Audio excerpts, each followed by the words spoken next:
2019, May 13th, the eighth day of our South African tour. Our last program for the day was a visit to the Cape Point and the Cape of Good Hope at the Cape Peninsula, the most southwesterly point of South Africa. The Cape of Good Hope is a rocky headland on the Atlantic coast of the peninsula in South Africa.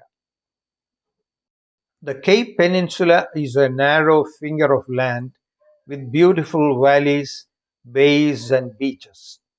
The Cape of Good Hope at its tip is the most southwesterly point of Africa, where the cold Benguela current on the west and the warm Agulhas current on the east merge. This allows for a rich diversity of marine life. One of the world's highest sea cliffs at 250 meters above sea level, it provides an excellent vantage point for whale and dolphin watching. A feature of the Western Cape province of South Africa is Cape Point. The point is a narrow piece of land at the southeastern tip of the Cape Peninsula. The peninsula juts out from southwestern Africa into the Atlantic Ocean just south of Cape Town. Cape Point is about 2 kilometers east of the Cape of Good Hope. Cape Point, just 60 kilometers outside Cape Town, is a spectacular sight with towering stone cliffs, endemic fynbos, breathtaking bays, beaches, and rolling green hills and valleys. Cape Point is a promontory at the southeast corner of the Cape Peninsula, a mountainous and scenic landform that runs north-south for about 30 kilometers at the extreme southwestern tip of the African continent in South Africa. Cape Point is part of Table Mountain National Park and is a popular tourist destination.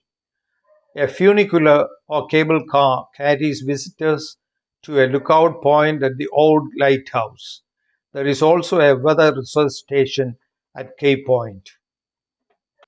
The Flying Dutchman funicular is an easy way for the tourists to climb the 90-meter climb up the hill to the old lighthouse at Cape Point.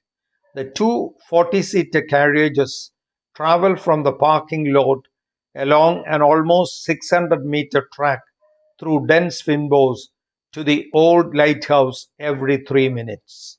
Once at the top, you are met with spectacular views of the point and surrounding beaches. The name Flying Dutchman is taken from a ship that was torn to shreds along Cape Point 3.5 centuries ago. Legend says that the ghost ship still sails the nearby seas, desperately seeking aid.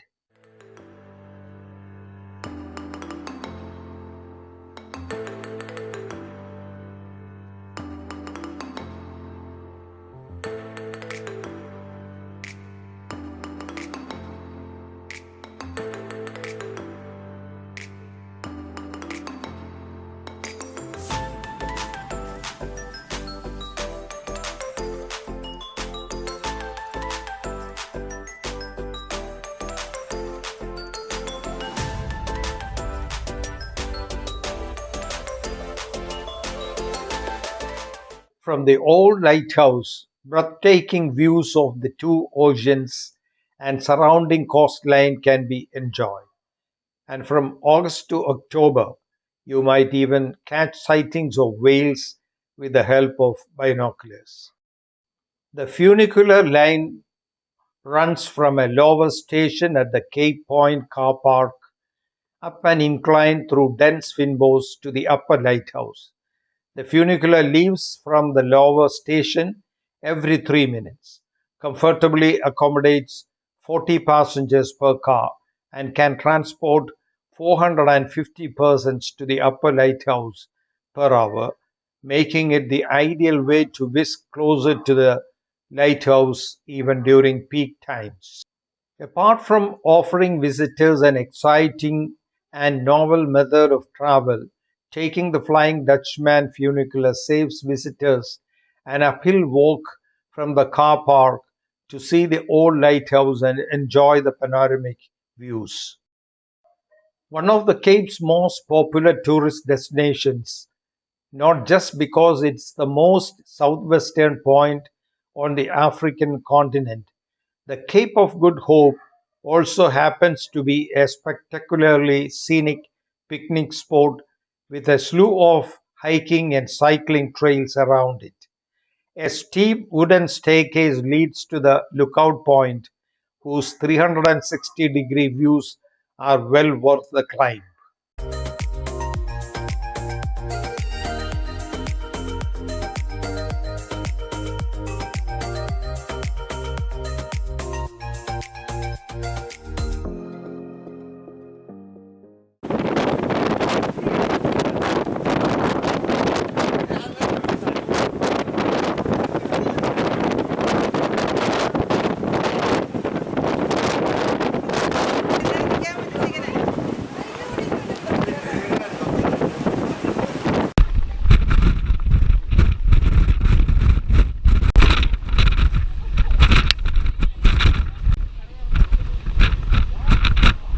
The Cape of Good Hope is a rocky point on the southwestern tip of the Cape Peninsula. Bartholomew Dias, a Portuguese explorer, was the first European to see Cape Point in 1488. He was searching for a way to reach India by sea from Europe. Ships passing the Cape Peninsula face many dangers, including stormy weather, rough seas, and large rocks near the coast. To prevent shipwrecks, a lighthouse was built at Cape Point in 860. It stood on a cliff about 238 meters above sea level. The lighthouse was so high that low-lying clouds and fog sometimes hid the light from ships.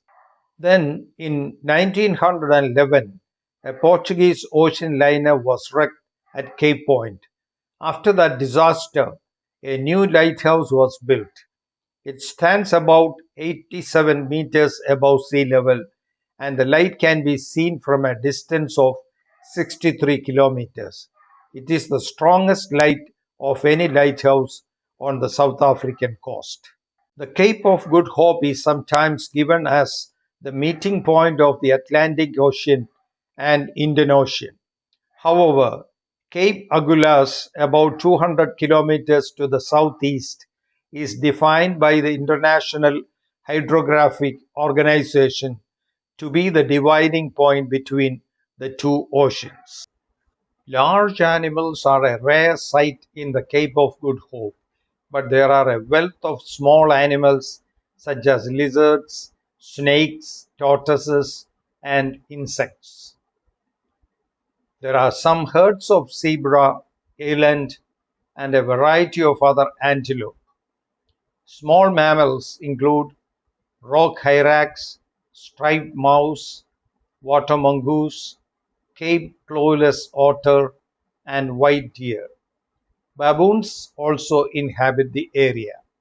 The Cape of Good Hope is an integral part of the Cape Floristic Kingdom, the smallest but richest of the world's six floral kingdoms. This comprises a treasure trove of 1,100 species of indigenous plants, of which a number are endemic. Two types of fynbos, coastal fynbos on alkaline sands and inland fynbos on acid soils, are found. Many popular horticultural plants such as pelargoniums, freesias, daisies, lilies, and irises also have their origins in fynbos.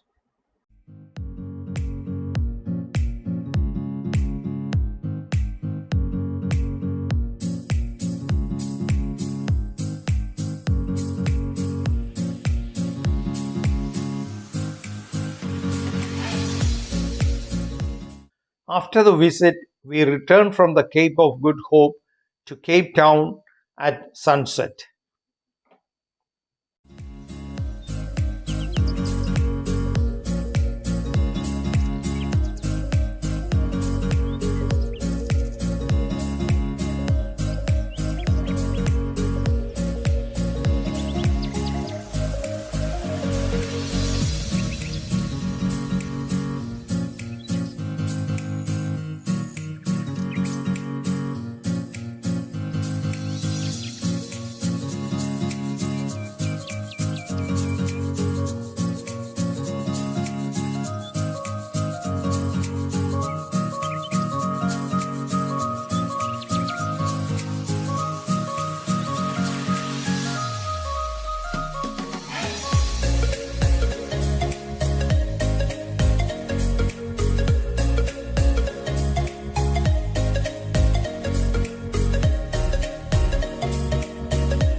The night view of Cape Town as we approached it from a higher plane was spectacular.